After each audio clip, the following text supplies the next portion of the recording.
people were taller, obviously. Can you hear me okay? Good. It's a wonderful honor to be here, just absolutely a treat. Thank you for coming, and thanks to the library for inviting me to participate.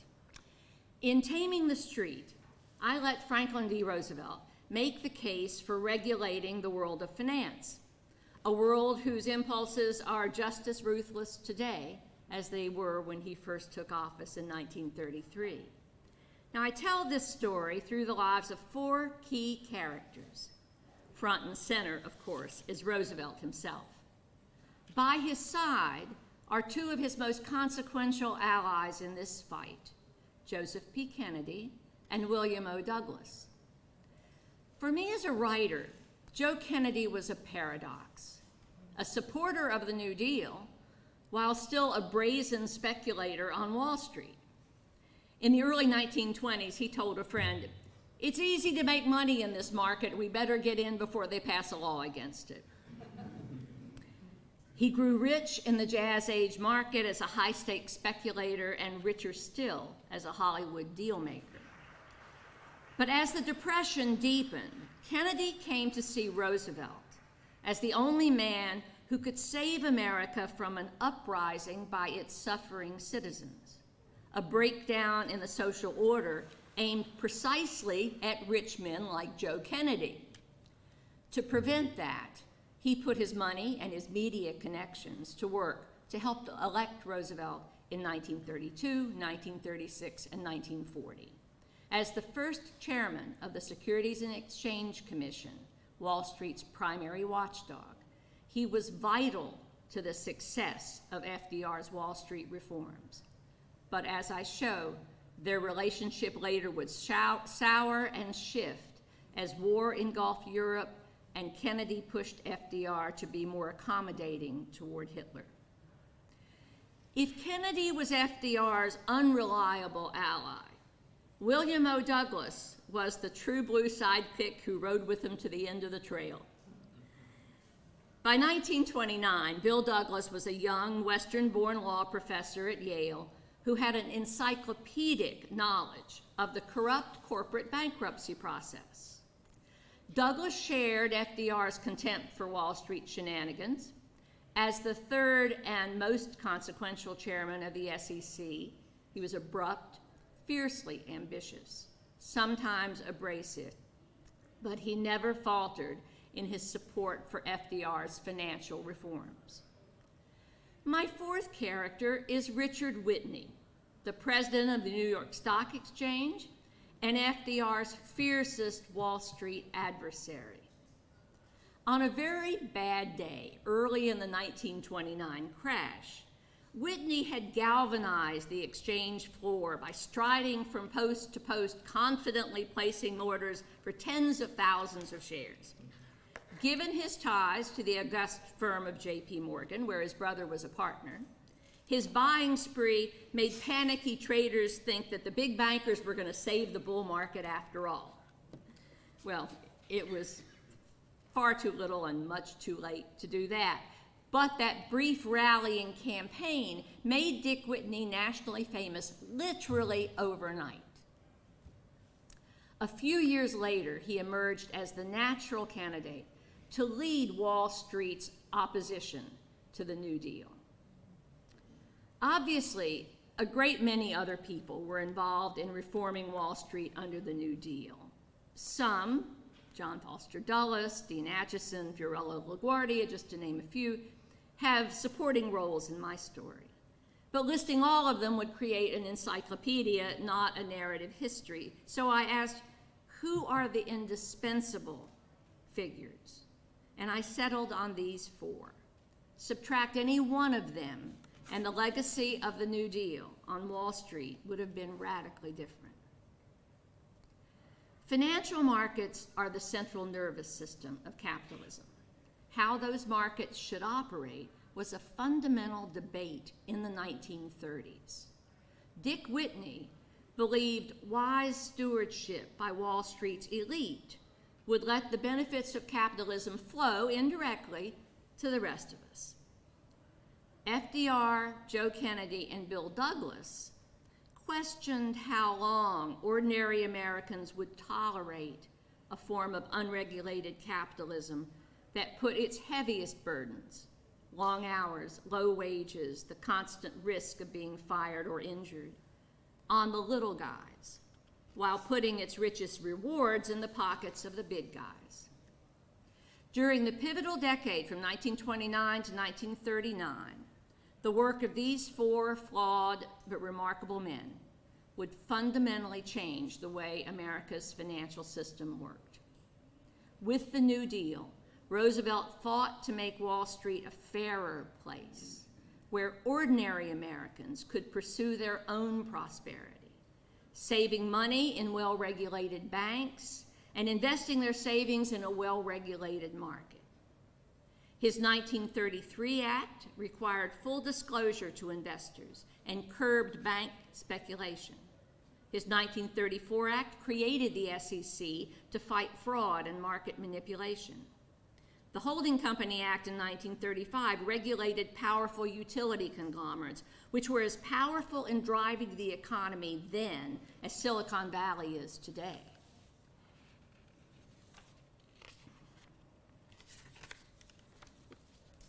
Laws in 1938 and 39 regulated the over-the-counter market that we now know as NASDAQ, reformed the bankruptcy process, and set higher standards for financial trustees. And two laws in 1940 gave us a well-regulated mutual fund industry.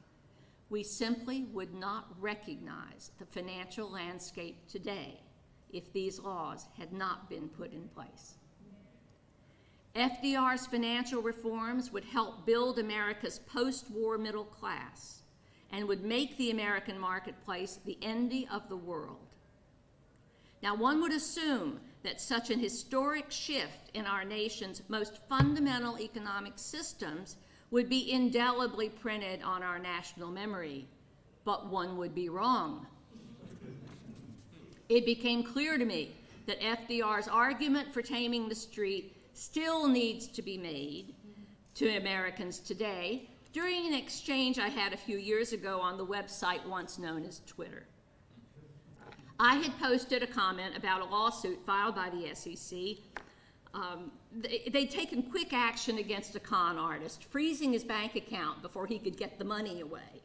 And I said something along the lines of, well, those investors should thank FDR for putting a watchdog on Wall Street in 1934. I got a quick objection, which went roughly like this. I'll leave out the strong language. All FDR gave us was a big bureaucracy and a bunch of red tape. I can protect myself. This person who claimed to be active on Wall Street insisted that intelligent investors, unlike the rest of us stupid people, intelligent investors could avoid being ripped off just by reading the audited financial reports issued by the companies that sell stock to the public. I laughed out loud. Companies issue those reports today solely because FDR put laws in place 90 years ago that require them to do so. Before the New Deal, only insiders had a prayer of getting enough information to protect themselves against a rogue corporation.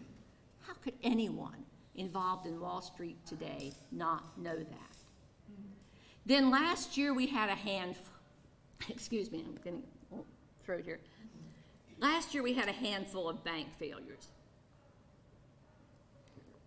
Again, looking at social media, a habit which I'm trying to give up. I saw apparently sensible people raising absurd alarms about the risk of a nationwide banking meltdown. Some asked, should I take my money out of my bank? What happens if my bank fails? I was flabbergasted. Yes, when more than 7,000 banks failed in the Great Depression, their depositors' savings were wiped out. That's what happened when jazz-age banks failed, as they did with horrifying frequency well before the Great Depression. But today, bank failures are rare, and when they happen, Customers' accounts are insured up to $250,000 by the FDIC, created by Roosevelt in 1933. How could anyone with a bank account not know that? It's bad enough that so many Americans have forgotten or never learned what we owe to the financial reforms of the New Deal and how profoundly they shape our financial lives today. What's worse is that some Americans are ready to throw away that New Deal legacy and return to the unregulated financial jungle of the Jazz Age. Over the past 4 decades, both political parties have argued that Uncle Sam should just leave America's financial markets alone. Like my Twitter objector, these advocates of deregulation claim we should cut red tape, curb bureaucracy, and let the financial markets police themselves. Their ideal is an unfettered, unregulated market that's free to maximize profits for investors. But here's the catch. None of the people preaching deregulation today has ever actually experienced an unregulated American market. Like all of us, they have lived their entire lives protected by financial rules put in place by FDR under the New Deal. They have no idea what a financial world without a cop on Wall Street would look like, how it would work, whom it would hurt, how deeply it would undermine the economic fairness that is essential to a healthy democracy. But Franklin Roosevelt did know, because he had lived through the 1920s. Now, the Jazz Age has always gotten great press. We heard marvelous details about it in one of our earlier talks today. Hollywood gives us an image of the Roaring '20s as one long, glittering party, a stylish, golden age of seamless prosperity. Nothing could have been further from the truth. The wealth of that decade flowed almost entirely to the top 1% of Americans. The rest of the country struggled to get by. There were 3 recessions during the decade, the first one agonizingly sharp and painful. Wages were depressed in dozens of key industries: lumber, mining, textiles, leather goods, and agriculture. At various times during these supposedly golden days, the unemployment rate ranged between 7 and 12%. Numbers that would get front-page headlines today. The prosperity that did emerge in the decade's good years bypassed millions of American workers. For them, life became increasingly precarious. In the Jazz Age, corporate America ran the nation, and Wall Street ran corporate America. Between 1921 and 1932, Washington basically let Wall Street decide how to behave. And by today's standards, Wall Street behaved like an organized crime syndicate. In my book, I document these abuses. I'll review them quickly for you here. Wall Street insiders routinely manipulated the prices of publicly traded stocks. Bankers used lies to sell their depositors unsuitable stocks and bonds. Financial titans formed complex holding companies to squeeze cash out of utilities and banks at the expense of customers and shareholders.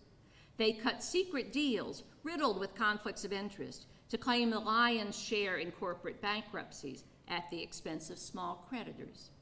They routinely traded on inside information at the expense of retail investors kept in the dark. Excuse me. They bought influence by bribing financial journalists, I'm sad to say, and by letting politicians secretly buy cut-rate shares in their richest deals. In the Jazz Age, most of that behavior was perfectly legal. All of it was universally tolerated. Then in the stock market crash of October 1929, this unregulated world of finance collapsed. After a short-lived rebound in early 1930, the stock market began the grim decline of the Great Depression. And by July 1932, the Dow Jones Industrial Average had fallen almost 90% from its September 1929 crest.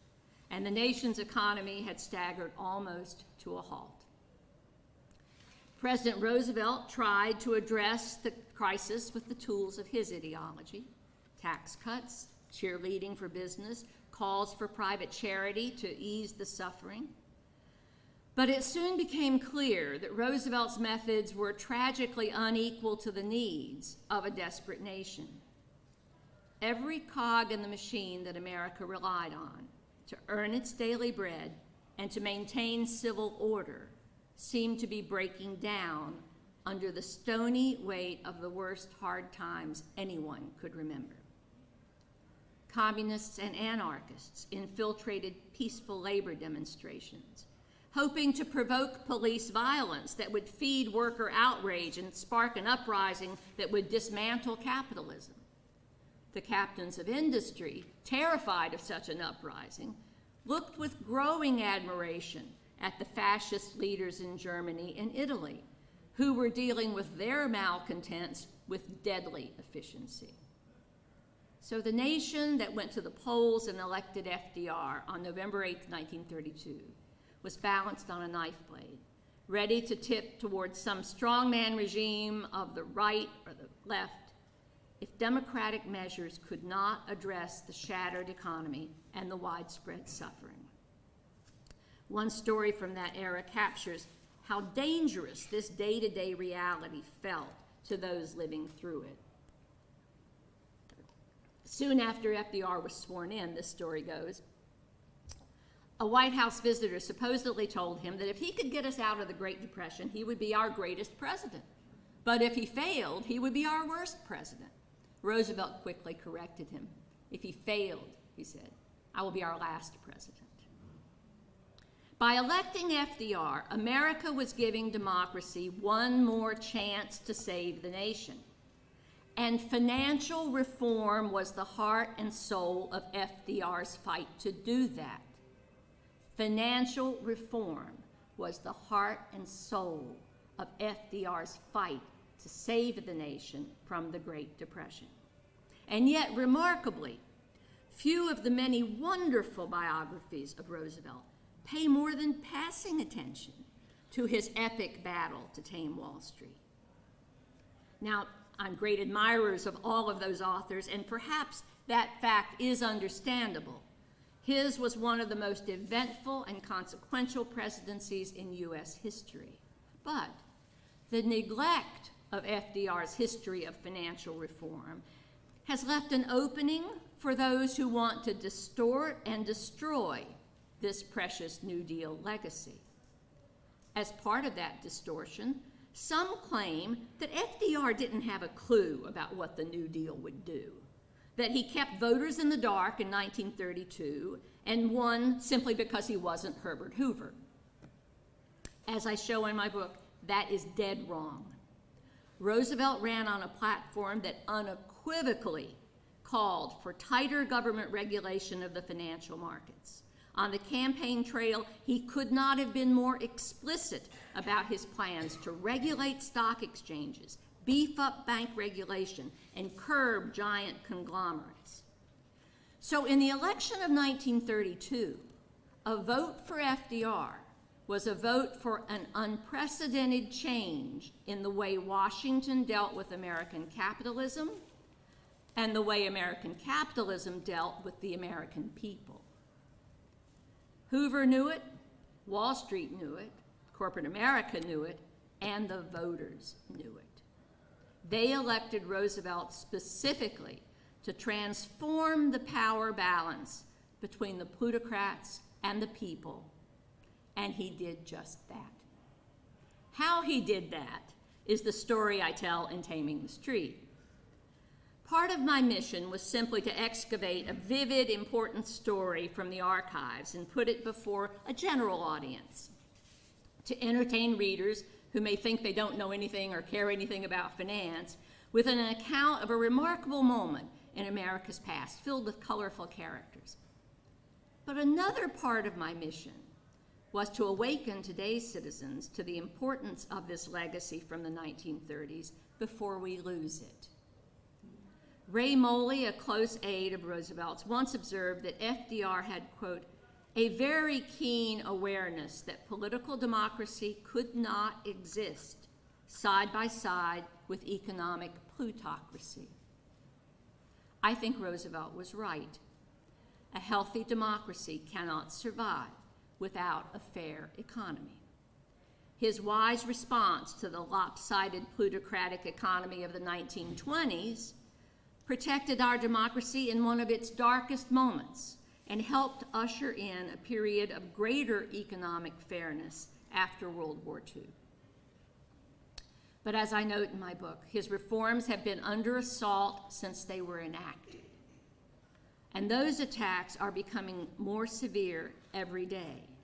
Sometime very soon, I check my phone almost every hour. By very soon, I mean days, weeks. The U.S. Supreme Court will rule in a case called SEC versus Jarkizi, which many securities lawyers say could cripple the SEC's ability to police the markets. Other pending lawsuits pose different but significant threats to how the federal government has regulated capitalism for the past 90 years. One of the country's greatest regulatory historians, Dr. Joel Seligman, warned in a Law Review article last summer that the regulatory system we inherited from the New Deal is facing a judicial assault on a massive scale. Now, I'm not saying our regulatory system is perfect. Far from it. As I lay out in an epilogue, it needs to be streamlined, simplified, and adequately funded. But with wealth inequality today approaching jazz age levels, and with the predatory impulses of capitalism becoming more apparent and more reckless, this is hardly the time to throw the regulatory baby out with the political bathwater. I hope my book gives readers a clearer sense of the extraordinary legacy of FDR's financial reforms so that they will take a greater interest in preserving them for future generations. I'd like to close, if I may, if you'll indulge me, with a short excerpt from the end of my final chapter in Taming the Street. On Friday, August 23, 1940, Franklin Roosevelt signed the last of the powerful New Deal financial reforms, the Investment Company Act and the Investment Advisors Act. The SEC and the mutual fund industry had wrestled for more than a year over the legislation, commonly known as the 40 Acts. The bills were not as drastic as Bill Douglas had hoped, but they were stronger than the fund industry had wanted, prohibiting the most dangerous conflicts of interest and requiring greater disclosure about investments and operations. The SEC apparently had concluded that it could not get anything stronger enacted that year or perhaps ever. Since early in the year, Wall Street had been begging Congress to scale back the securities laws of 1933 and 34. More conservative lawmakers were starting to listen. The GOP's energetic presidential candidate, utility executive Wendell Willkie, was vowing that if he won, he would rescue the country from the New Deal and free business from regulations and red tape. When the 40 Acts passed unanimously in Congress and were promptly signed by the president, the SEC no doubt considered its compromises to have been justified. But week by week, the domestic New Deal agenda was being eclipsed by the desperate situation in Europe. That August, German guns on the Nazi-occupied coastline of France were bombarding ships in the Channel. Air raids on London had been intensifying, and Britain, now fighting alone against Hitler's Europe, was braced for an invasion by Nazi troops. The reporters who crowded into Roosevelt's office for his Friday press conference on August 23rd, roughly 100 of them, paid little attention to the new mutual fund laws he had signed that day. They were far more interested in the president's unequivocal and unexpected endorsement of the peacetime draft to rebuild the nation's military forces. But that day's presidential statement about the 40 Acts showed that FDR saw the new laws as part of the larger architecture of fairness and investor protection he had been working on since 1933. The president acknowledged that, quote, the pressure of international affairs was increasing, but he argued that the nation was ready because his administration was, quote, cleaning house, putting our financial machinery in good order.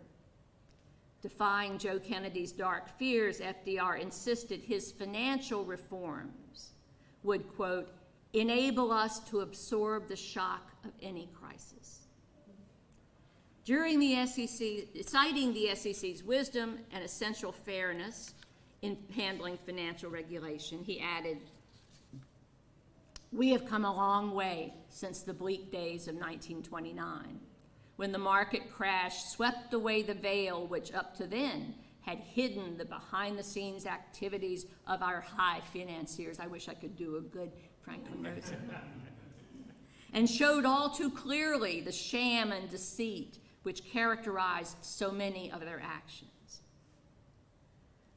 Once it became clear that Roosevelt would accept an unprecedented third term, there was little Democratic opposition to his nomination. The party's convention in Chicago in mid-July 1940 echoed with memories of his victory there in 1932. The president's campaign was quiet. Roosevelt made fewer than a half dozen major speeches and rarely even mentioned his rival's name. The vast majority of the nation's newspaper editors were supporting Willkie, and pollsters and pundits in early November expected a close race. But the voting on November 5th, 1940 was not close. The nation gave Roosevelt 449 electoral votes, far more than the 266 he needed for victory. Roosevelt still did not have the unified liberal party he wanted, a party devoted to his ideals of fairness for the vulnerable and accountability for the powerful. But he commanded enough support from the American people to become the first president ever to serve a third term in the White House. In 1944, with the nation in a desperate war against Hitler and his fascist allies in Europe and Japan, Roosevelt would be reelected to a historic fourth term. With Churchill, he would help lead the Allies to victory against the fascist forces in World War II. On April 2nd, 1945, just a month before Allied troops would triumph in Europe, Roosevelt would die of a massive cerebral hemorrhage while working at his cottage in Warm Springs, Georgia. Roosevelt's death would shock the nation and the world. Every church bell in his home village of Hyde Park would toll. From London to Latin America, the great and the humble would mourn. Bill Douglas and his Supreme Court colleagues would meet the train that brought Roosevelt's body back to Washington, where silent crowds would watch its progress to the White House. The people wept without restraint, Douglas would recall of that day.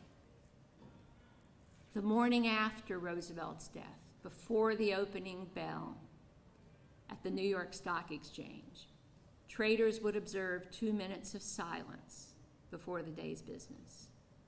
On the day of FDR's funeral, the exchange would close to honor the president who, more than any in the nation's history, had insisted that Wall Street practice what it preached, so that ordinary Americans could sit at capitalism's table and share in the feast.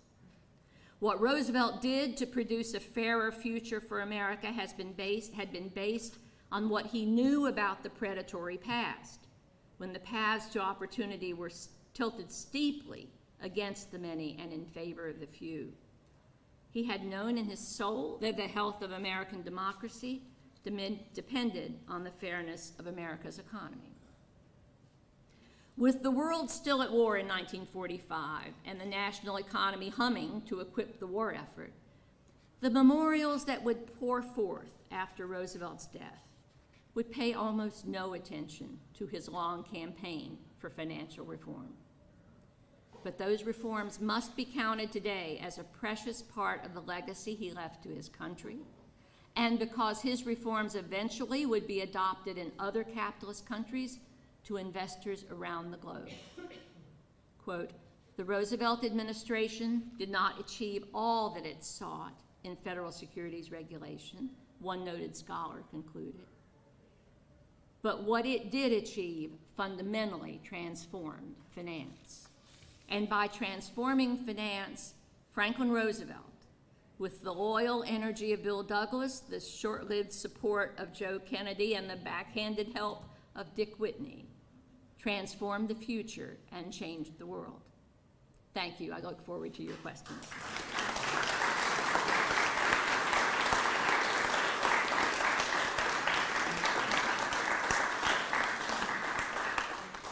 I have been asked to repeat your questions so that they will be picked up on the video archive. We're all history buffs. We want an archive left. So if I forget, someone remind me, okay? Questions? Yes?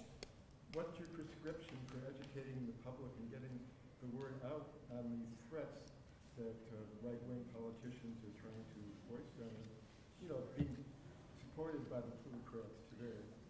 What is my prescription for how to get the public organized, alarmed, and motivated to try to push back against this? I wrote this book called Taming the Street, the Old Guard, the New Deal, and my hope is that attention to it will help. I'm also talking widely about this issue, writing widely about it. It's not sexy, and I understand that in an election year where so much seems in many people's minds to be hanging in the balance, saying, yes, but our regulatory safety is also in the mix, is a hard argument to make. But it is a real argument to make. There are cases pending before the Supreme Court right now and heading toward the Supreme Court, even worse ones there, that will require Congress to either give up on the New Deal's promise of investor protection or repair those laws. So as we elect the Congress in the next election, that is going to be just as important as the president that we elect, because it is the body that is going to have to fix whatever flaws our Supreme Court manages to find in laws that seem to have been functioning pretty well for 90 years. Other questions? Yes, sir. Well, a little bit of a statement.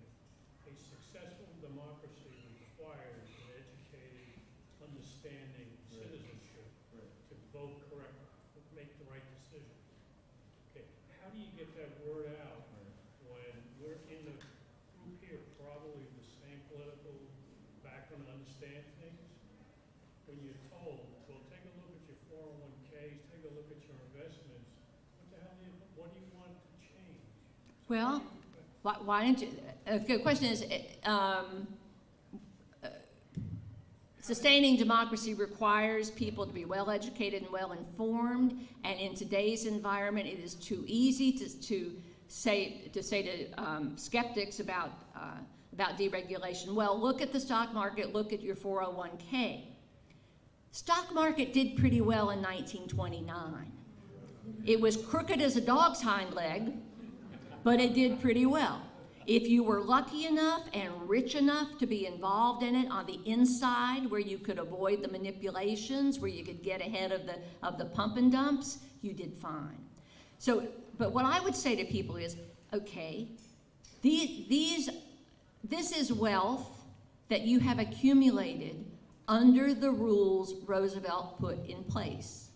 The people you want to vote for want to remove those rules. So if you like how your 401k is doing now, remember, it's invested in a well-regulated mutual fund industry thanks to FDR. Its assets trade in a well-regulated stock market thanks to FDR. Its assets are held by custodian banks who are well regulated thanks to FDR. So That would be my argument. I mean, that to say, well, let's vote for the guy that wants to emulate all these laws is like saying, standing under an umbrella in a deluge and saying, I don't need the umbrella, I'm completely dry. Yeah, the umbrella is why you're completely dry. The other side of that statement is they love Social Security and they love Medicare. I know. I know Medicare came in later, but yeah. the point, and I look at them and say, what are you, stupid? Yeah. Well, I share your frustration, believe me. Okay, got a few more questions. There was a question over here. Yes, ma'am. Let me hear. I'm having trouble hearing. I just have another statement relative to the question of how do we get people aware of these issues facing us right now. And I would say that all of the people in this room, many of us went to public school. We knew this from 8th grade civics, and we knew it from 10th grade U.S. history. I knew the Glass-Steagall Act in 8th grade in Annapolis, Maryland. We need to hold the feet to the fire of the people that run our public schools. I'm not talking about any particular party, but they've got to put civics and history front and center.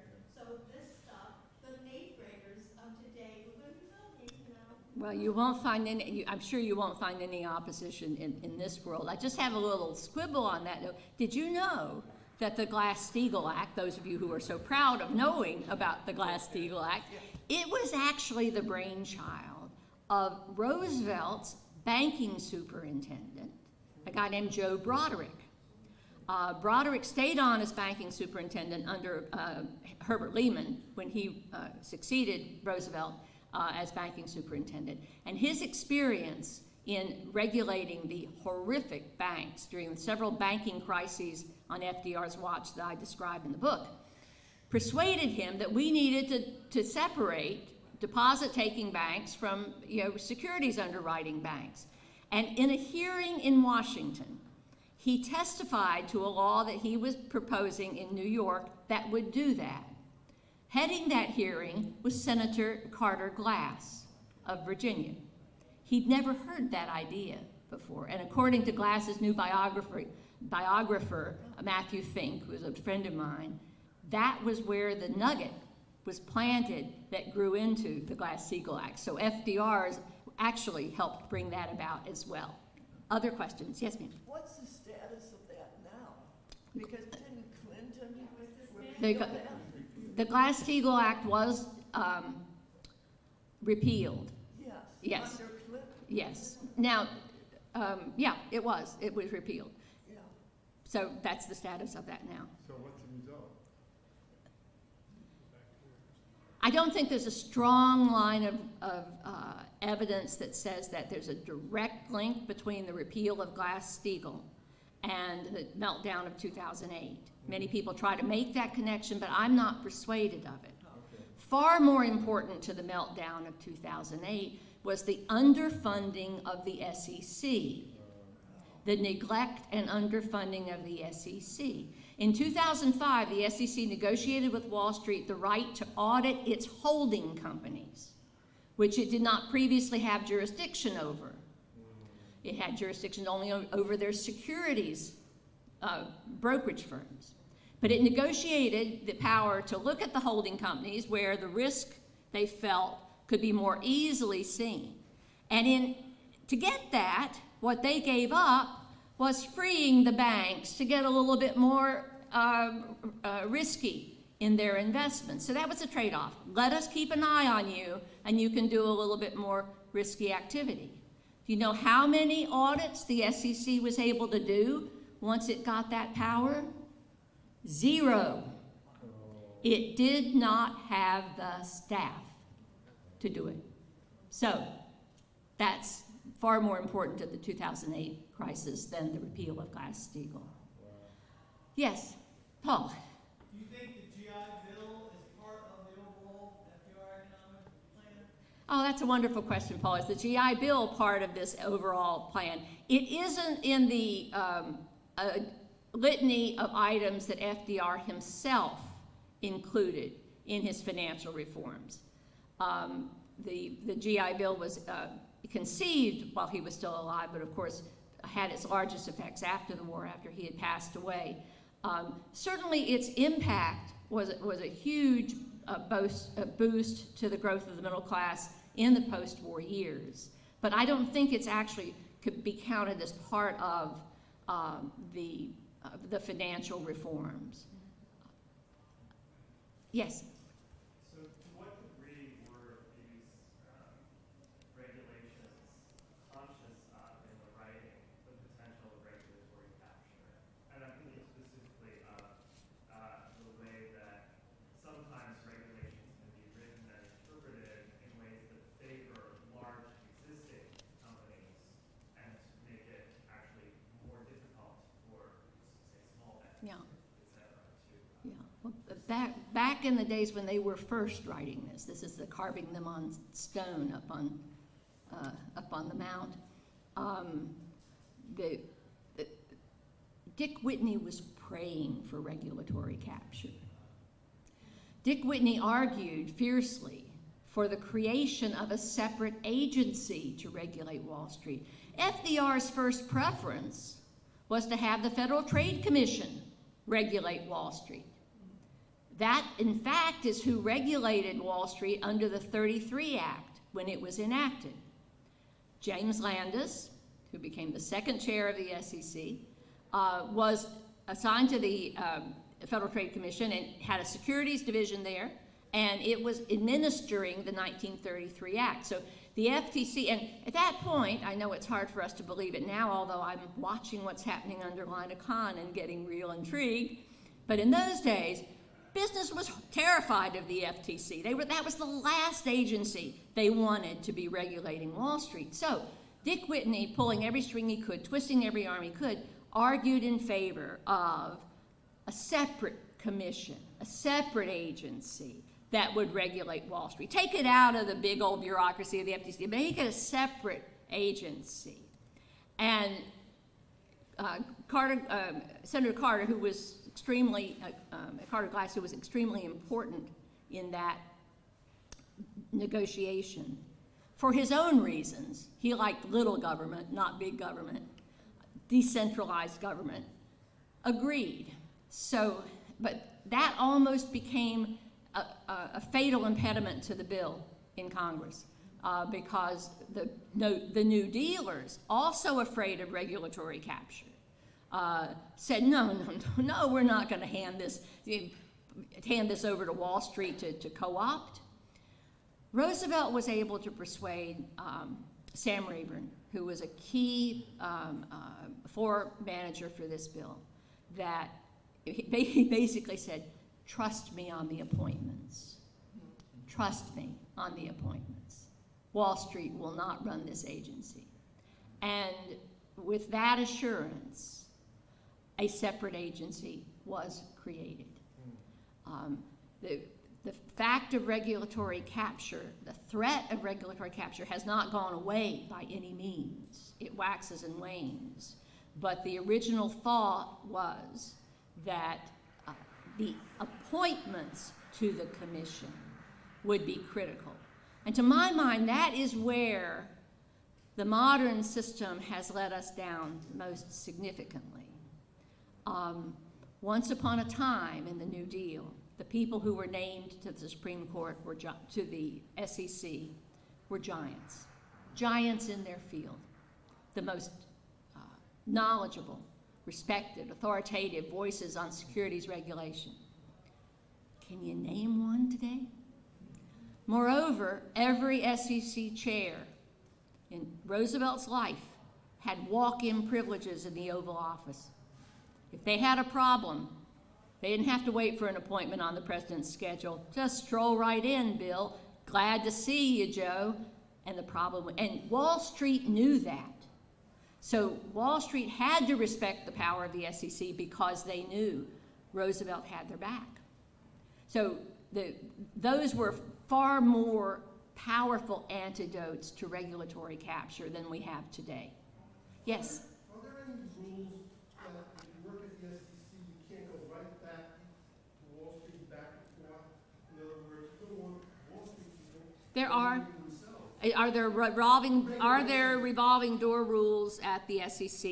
For how long? There are. I don't know the details of them. That'd be a very important thing. Actually, I disagree that it's real important, and let me tell you why.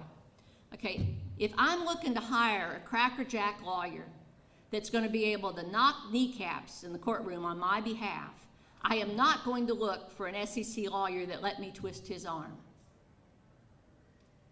See what I mean? The idea that hiring an SEC lawyer, that an SEC lawyer is going to go easy on somebody because they're trying to get a better job, doesn't hold water for me. And it has not been supported by evidence, in fact.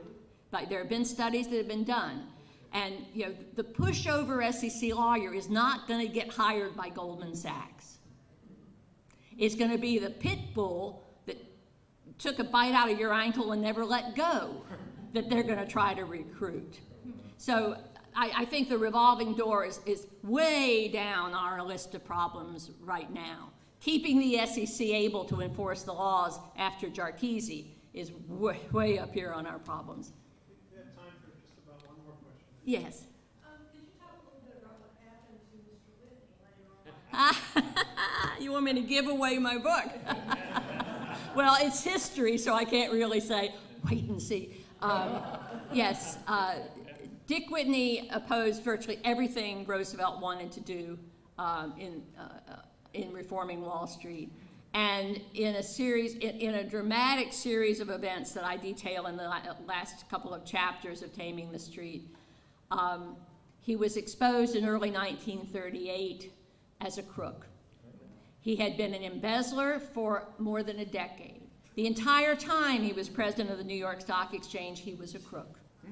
And his downfall so shocked Wall Street, it essentially dismantled Wall Street opposition to New Deal reforms for at least a while. It put them on the sidelines. In fact, one Society columnist in the Daily News said that Wall Street was saving for Dick Whitney the fury they usually directed at FDR, because it was Whitney who had handed them over to the New Deal by committing these crimes. It's a wonderful tale, and he is a novelist would pine for a character like this. I can't tell you how much fun I had writing this story. I mean, I know people say fun, financial history, yeah. But I mean, usually writing financial history is like digging a swimming pool with a teaspoon. But this story with these four incredible characters was just a joy for me to write, and I hope it will be a joy for you to read. Thank you so much.